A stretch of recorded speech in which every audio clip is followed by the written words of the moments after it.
Olá, estudantes do terceiro ano, eu sou Adriano, professor de artes.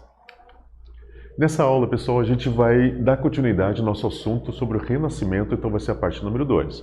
Vamos conhecer brevemente a vida e obra de Michelangelo e Leonardo da Vinci. Vai ser bem interessante que vocês vão ver que dentro das artes tem muita coisa bonita, mas tem umas coisas que não são muito legais. Assim, a gente vai ver uma certa briga entre os dois, mas essa briga, de certa forma, nós, espectadores e apreciadores de arte, a gente vai levar uma vantagem. Porque a gente vai ver uma arte monumental, eterna, foi criada por eles com uma tremenda beleza, mas essa competição trouxe algo de bom, que é exatamente nós temos certo servo feito por eles, que vai explorar exatamente a perfeição dos dois artistas, ok? Então vamos lá, para a gente tentar entrar dentro do clima dessa aula, vamos tentar firmar assim duas perguntinhas para a gente poder focar um pouco melhor. Primeira pergunta, dois gênios das artes podem ser rivais e mesmo assim podem produzir obras-primas? Vocês acham que de repente tem os dois ali no mesmo ambiente, eles se cutucando de certa forma, que eles sempre tinham umas farpinhas aqui ou ali. Será que mesmo assim isso vai interferir no trabalho deles? Outra coisa, é possível haver uma discussão diplomática entre duas cidades por causa de um artista? Agora eu pergunto para vocês. Nós temos o artista cidade A e tem o artista cidade B. A cidade C chama um dos artistas. Será que essa cidade C pode brigar com outra cidade por causa do artista? Ou seja, você vai me liberar logo ele, eu quero que ele venha aqui. Será que pode existir até quase uma guerra? Essa aula vai responder vocês, ok? Então vamos lá. Renascimento, como nós já vimos na aula passada, Renascimento é o momento de renascer das artes. Então, Roma vira o centro da vanguarda renascentista, Florença, onde começou as inovações pictóricas, lá de Gio de Mondoni, lá da época, lá da idade, vamos colocar assim, do período gótico, final da Idade Média, assumiu o posto de segunda capital da arte na Renascença. Os artistas gradualmente se tornam polímatas, sendo respeitados e motivo de orgulho das cidades italianas. Então a gente vai ver que essas duas cidades, então, tudo que começou no Renascimento, se a gente colocasse uma época do Renascimento, a gente pode chamar de pré-Renascimento, que os autores falam, o pré-Renascimento aconteceu lá no período gótico, lá no período lá de vamos colocar século XIV, 13 para 14, vamos colocar mais ou menos dessa forma, que começa as pinturas lá de Gio de Mondoni. O que o Gio de Mondoni fez? Ele possivelmente tenha tido acesso a alguma pintura romana, e tenha acesso às esculturas, então ele pôde ver mais ou menos o que era feito no passado. Lembrando que a Idade Média, ela tirou toda a herança que tinha antigamente, porque como nós tínhamos pessoas nuas e deuses que não eram deuses cristãos, eles fizeram uma arte sua própria, né? Uma arte muito parecida com história e quadrinho. Então, aquela arte antiga foi esquecida. Então, nesse momento, o Giotto, ele pegou alguma coisa do passado e viu. E ele viu o quê? Volume, ele viu sombra, luz, reflexo, e ele começou a fazer isso. Tanto é que o pessoal falava que as pinturas dele pareciam um buraco na parede, ou seja, essa impressão 3D que ele fazia na pintura 2D era uma ilusão de ótica, e essa ilusão de ótica é chamada de volume. Então volume é um objeto que parece que se pode pegar na parede, só que aquele objeto não é real, é uma ilusão. Então ele começou a fazer isso. E isso foi grande influência que aconteceu em Florença. E isso vai influenciar todos os artistas que eles pegam essa influência dele, pegam a influência da arte greco-romana, lembrando que a arte greco-romana nós trazemos a beleza do grego, nós trazemos o realismo de Roma, mistura com tudo isso e vai ter uma coisa chamada Renascimento. Então o Renascimento ele vai ser essa mudança da arte, o renascimento da arte. E vai surgir os polímatas. O que são os polímatas? Como o pessoal agora está podendo pesquisar Grécia, está podendo pesquisar Roma, começa a pesquisar outras ciências, porque agora, graças à invenção de Gutenberg, em 1430, o livro começa a ser uma coisa que é espalhada para todo mundo começa a ter acesso a matemática, física, química, biologia, literatura, literatura que eu falo, não literatura religiosa, literatura secular, artes. Então todo mundo começa a ler sobre várias coisas. Então o pessoal começa a ter mais conteúdo e começa a multiplicar esse conteúdo. Então as pessoas começam a ter uma lógica, começam a ter a ciência como regra e essas cidades, elas começam a crescer. E com esse crescimento elas começam a adotar alguns artistas e elas se orgulham desses artistas. Por exemplo, vamos lá, Florença, nós temos lá o Michelangelo. Michelangelo se tornou orgulho de Florença. Leonardo da Vinci se tornou orgulho de Milão. Então as cidades elas começam a colocar as pessoas como super estrelas dentro das suas cidades. E essas cidades elas começam até a brigar entre elas porque elas querem tal artista, se ele está ocupado eles começam a discutir, pô, manda ele para mim, eu quero ele. E quem é? Essas pessoas são os investidores. Então eles são pessoas-chave e começam a falar sobre os artistas como grandes superstars, vamos colocar dessa forma. Então nós temos aqui o pintor e escultor Michelangelo Buonarroti, lembrando vocês que qualquer pessoa lá no período da Idade Média, chegando na Renascença, quando a pessoa tem um sobrenome, quer dizer que é uma pessoa de mais posse. Então ele foi pintor, escultor, poeta, arquiteto, nasceu em 1475 na cidade de Caprese, na Itália. Ele era filho de um administrador, então ele era de uma classe média, vamos colocar quase classe média alta, só que a família estava em decadência, então o pai dele queria que ele estudasse uma coisa que fosse mais viável para ele. Quando ele falou que ele queria ser escultor, o pai dele disse, isso não é profissão. E o pai dele foi totalmente contra. Daí o que acontece? Desde novo ele se interessou por arte. Então ele não gostava muito do latim, não gostava muito de matemática, mas gostava de arte. Ele sempre fugia, tentava ficar perto de escultores para ver o pessoal trabalhando. Em especial a escultura. Logo foi descoberto pelos Médici que se torna protegido de artista da família florentina. Ou seja, os Médici viram o talento desse rapaz e pegaram ele e falaram assim, ó, você vai trabalhar para nós. E começaram a pagar ele e ele começou a fazer várias obras. Então ele começou a crescer dentro desses investidores e começou a divulgar sua obra. Certo? Só lembrando vocês, antes da gente ver as obras, ele estudou com Ghirlandaio, Ghirlandaio, né, que são os irmãos, ele começou a pegar pintura, só que é uma coisa que ele não achava tão legal. Aí ele vai conhecer o Bertoldo Giovanni, que é escultor, foi aluno de Donatello, o primeiro grande escultor que nós temos lá no Renascimento, o Donatello que começou exatamente essa questão de esculturas, baseado lá no greco-romano. Ele foi aluno desse Bertoldo, só que ele não quis pegar a linha dele. Ele era tão incentivo e tão assim, perspicaz, e tão esforçado que ele começou a fazer uma escultura idealizada, que nem os gregos faziam. Então ele mesmo começou a pesquisar o corpo humano e ele fez uma linguagem só dele. Então ele não pegou o padrão de um escultor, ele fez o seu próprio padrão, ele fez a sua própria linha. E você vai ver nas esculturas dele que não tem como não reparar que é dele, né? Pietà, lá de 1499, uma Pietà bem singela, né? Estática. Nós temos Davi, 1504. Esse Davi, inclusive, ele ficou na fachada do Castelo de Florença, administração central, porque quando ele fez, o resultado foi tão bom, tão bom, tão bom, que fizeram uma comitiva que tinha lá Botticelli, tinha Leonardo da Vinci e vários outros artistas, reuniram para escolher onde ia ficar a escultura do Michelangelo, porque a administração da cidade, eles dividiam com eles como administrar a cidade de certa forma. Então, na parte cultural, eles falaram, vamos colocar na sede do governo, porque é o local que tem mais destaque, e essa obra ficou monumental. Tanto é que essa obra tem 5 metros de altura, é enorme, e o pessoal conta que quando ele foi em Carrara, que era o local que tinha os mármores, ele chegou lá e ele viu esse mármore, que é um mármore que tinha tantas toneladas, 5 metros de altura. Esse mármore tinha sido começado por um escultor abandonado, 40 anos atrás, 50, 40 anos atrás. E ele olhou o mármore e falou, o Davi está ali dentro. Tanto que ele trouxe e fez esse Davi, ficou essa peça monumental. Nós vimos outras obras, Moisés, 1515, e nós vemos pintura Capela Sistina, 1512. Lembrando que a Capela Sistina, esse daqui, foi pintado em têmpera, gente. Têmpera, o que é? É exatamente clara de uva misturada com algum pigmento, que é um pó, que vai fazer essa tinta. Então foi feito com uvo e pigmento, e depois foi passado laca, que é verniz de árvore transparente para proteger a obra. Imagine só, 4 anos trabalhando de costas e andaimes na parte do teto, fazendo essa obra maravilhosa. E ele dizia para todo mundo, eu não sou pintor, eu sou escultor. E olha essa pintura, imagine se fosse pintor mesmo. E nós temos aí então uma perguntinha, pessoal, só para a gente tentar afirmar o que a gente viu até agora bem rapidamente. Quais foram as 2 cidades que se tornaram o centro do Renascimento italiano? Nós temos uma vanguarda italiana, uma coisa nova, que era a Renascença, e 2 cidades se tornaram destaque. Uma era o centro do poder da igreja, a outra era a cidade que começou as inovações. Quais são elas? Escreve para mim, eu fico aguardando vocês. Até!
Responderam lá, pessoal? Beleza, vamos em frente, ok?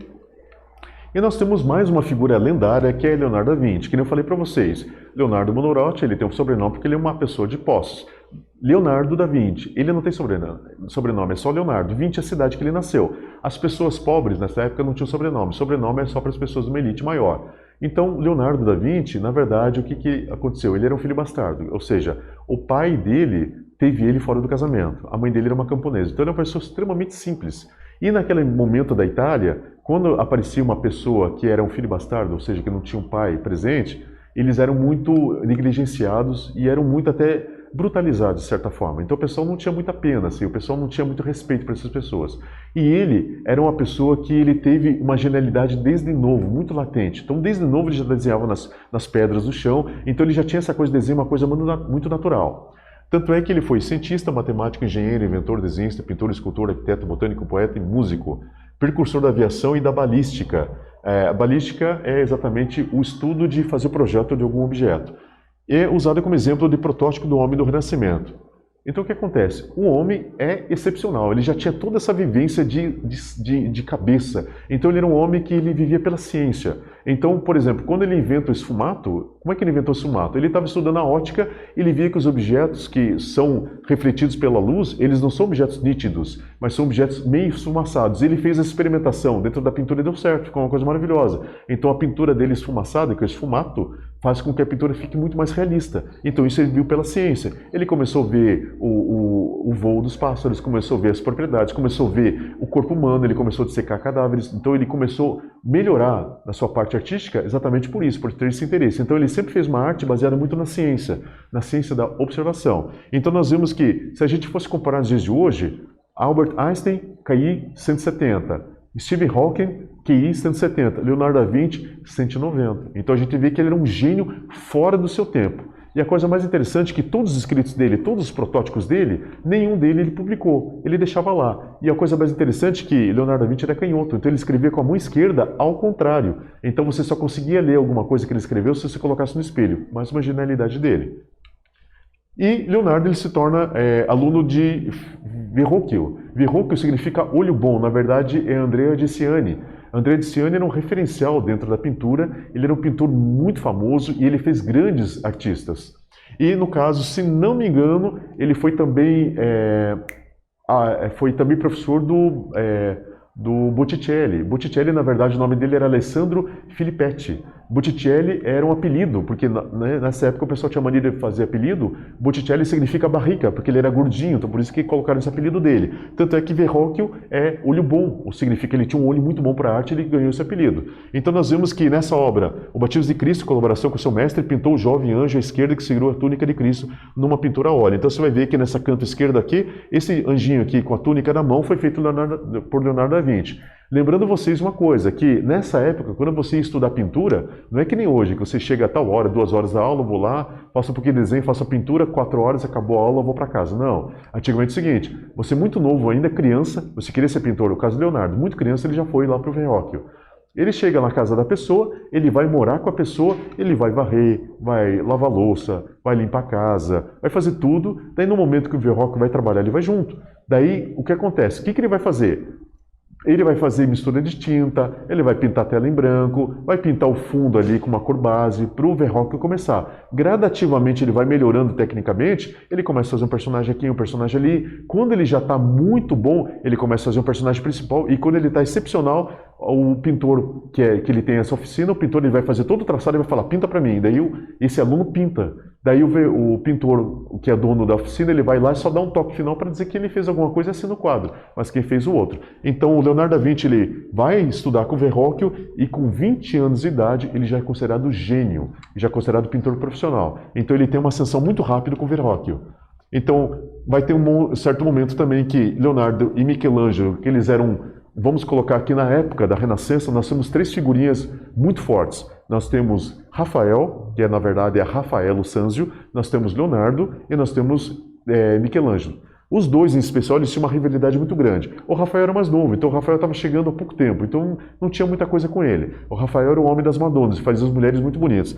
O Michelangelo e o Leonardo era o seguinte, o Michelangelo é aquele cara que veio numa classe muito grande, tinha um complexo que ele se achava meio feio, ele trabalhava demais, ele é meio encurvadinho, então ele se achava não muita coisa, mas era um gênio. E ele dizia que Leonardo da Vinci não era um gênio.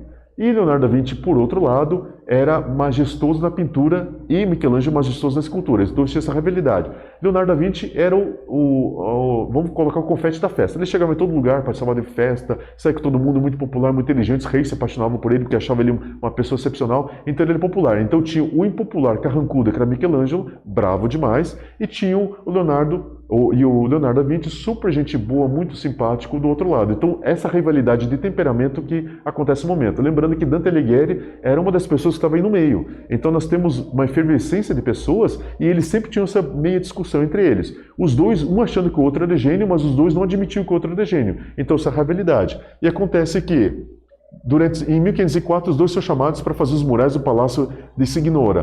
Palácio Signora é o palácio no qual o Davi de Michelangelo está bem na frente. E nessa época, 1504, já tinha terminado o Davi.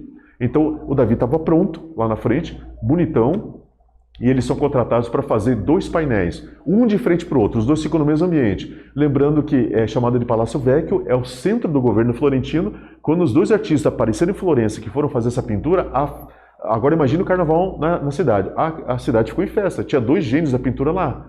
Então todo mundo ficou lá querendo conhecer Michelangelo e tal. O pessoal tinha que afastar eles para eles poderem trabalhar. Então eles estavam lá com os andames montados, estavam fazendo a pintura deles. Só que de repente, Leonardo da Vinci é chamado novamente para Milão e o Michelangelo é chamado novamente para fazer um trabalho para Júlio II, o Papa. Então com isso eles se separam. Um momento mais tarde, os dois voltam e terminam suas pinturas e seguem a carreira deles. Só que esse encontro foi um encontro que ficou memorável na cabeça deles. Tanto é que eles rabiscavam e faziam os esboços escondendo um do outro para que não tivesse perigo de um ver a ideia do outro. E tanto é que no momento que eles foram fazer a pintura individual, eles não queriam ter ideia do que o outro estava fazendo, que eles queriam fazer uma coisa única. Então esse é mais ou menos o temperamento deles. E nós temos então o Leonardo da Vinci, ele trabalhou de 1503 a 1016 em Roma, ele ficou ali na sede, trabalhando para o Papa e para a corte. Faleceu em 1519 em Amboise, na França, aos 65 anos de idade. O próprio rei francês Francisco, que havia conquistado Milão, lamentou a perda, pois era um amigo próximo e mecenas Leonardo. Então, o que acontece? Leonardo da Vinci, ele é chamado para a França, lá na França ele se torna engenheiro militar e ele começa a fazer trabalhos de pintura lá também, e ele é muito admirado por Francisco, o rei da França. Lembrando que a Itália nessa época eram várias nações separadas, não era a Itália unificada como a gente conhece hoje, e Milão foi conquistado pelo rei francês. Então sempre teve essa guerra entre Itália e França nas artes e na sociedade sempre teve uma rivalidade entre os dois, que até hoje um pouco que existe ainda. Então Leonardo estava lá, falece e o próprio rei lamenta a morte do Leonardo da Vinci. Então, uma coisa que para o Leonardo da Vinci, para o rei, foi uma coisa muito difícil, que era um amigo pessoal, um confidente até.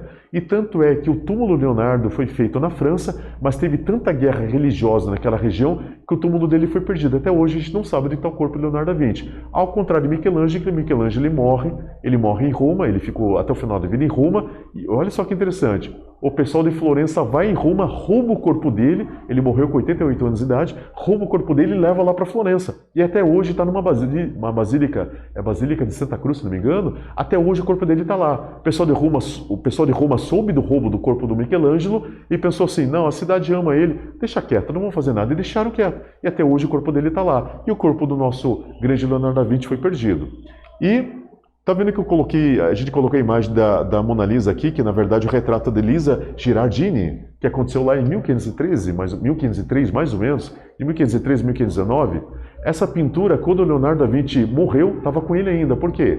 Ele foi contratado pelo esposo dessa senhora, que era um comerciante veneziano, e era para entregar em mais ou menos 4 meses. E ele não entregou, ele falou que não estava pronto, e ele tinha essa coisa, que ele começava um projeto, terminava, começava outro projeto, terminava. O Leonardo da Vinci era assim, ele começava inúmeros projetos de várias linguagens diferentes, e ele ia terminando aos poucos. Então poucas obras dele chegaram ao final, chegaram até nós. Então tanto é que essa obra, quando ele faleceu, a Mona Lisa estava lá no quarto dele ainda, que ele falou que ele não tinha terminado ainda. E por isso que ela é exposta de uma forma que não está terminada, segundo a opinião dele. Por isso que ele não entregou a obra, por isso que ficou com ele até o final. E a gente vê que ele foi imortalizado porque as inovações dele, a forma dele pintar foi uma coisa excepcional, e ele trouxe o esfumato, que é, você pode ver, a pintura dele está totalmente esfumaciada, ou seja, tem uma mudança gradual, e ele deu o tom da arte que nós temos como arte clássica moderna. Clássica moderna não, como arte renascentista, ele que deu o tom, porque daí o esfumato se tornou padrão para todos os artistas depois dele, e se torna padrão até os dias de hoje, esfumato é utilizado em todo tipo de pintura. Ok? E nós estamos vendo agora aqui uns desenhos do Leonardo, lembrando também uma coisa que entre pintura e desenho ele deixou bem claro que ele amava muito mais o desenho e ele foi um grande desenhista. Como eu falei, ele é canhoto, escrevia ao contrário para que as pessoas pudessem ler somente no espelho e os inventos dele, como ele fez toda essa questão da dissecação de cadáveres, ele inventou, de certa forma, helicóptero, teve um autorretrato dele, que ele começou a fazer isso ele não publicou, ele deixou lá jogado. Graças aos amigos dele que viram esse material jogado depois da morte dele, que publicaram isso. Então isso teria se perdido também, porque ele não tinha esse apego. E lembrando que, graças à arte de Leonardo da Vinci, que ele começou a fazer, por exemplo, o sistema do corpo humano, a biologia se beneficiou, a medicina se beneficiou, exatamente pela representação de todo o corpo humano que ele fez a dissecação perfeita. Então, quer dizer, a arte e a ciência acabam combinando porque uma ajuda mutuamente a outra. E isso foi um fruto do Leonardo da Vinci. Certo, pessoal? Para afirmar o que a gente falou até agora. Segunda perguntinha.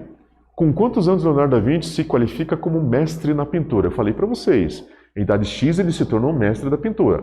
Escreve para mim lá, eu fico aguardando vocês. Até daqui a pouquinho.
Ok, pessoal, responderam lá?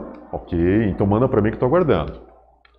O que nós conhecemos hoje? Nós conhecemos brevemente a vida e obra de Michelangelo e Leonardo da Vinci. A competição criativa dos dois acabou trazendo a perfeição, beleza e inspiração para o mundo das artes.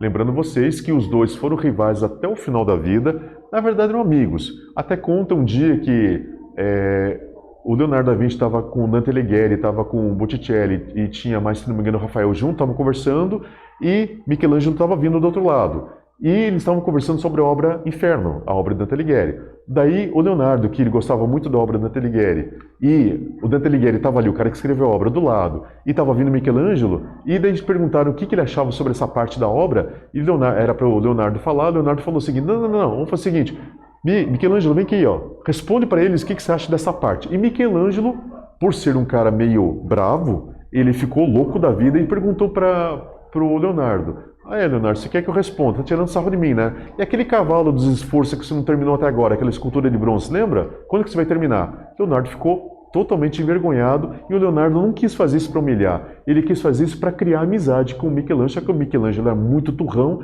então com isso não dava muito certo. Então por isso que ficou aquele clima meio difícil. Tanto é que Leonardo depois, ele escreve no diário dele que ele ficou triste com isso, mas depois ele esqueceu.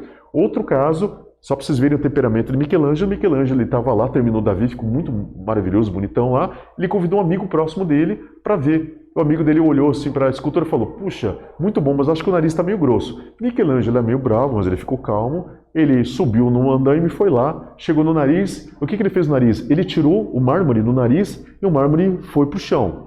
Daí o Michelangelo olhou lá de cima e o Michelangelo tinha certeza que do ângulo que ele estava não dava para ver o nariz. Olhou lá de cima e falou, daí arrumei, o que você achou? O amigo olhou ali e falou, agora está bem melhor. Ele nem mexeu. O nariz ficou do mesmo jeito. Então, quer dizer, é o fato que acontecia desse temperamento do Michelangelo. Horas ele era bravo, horas ele era até uma pessoa engraçada, de certa forma.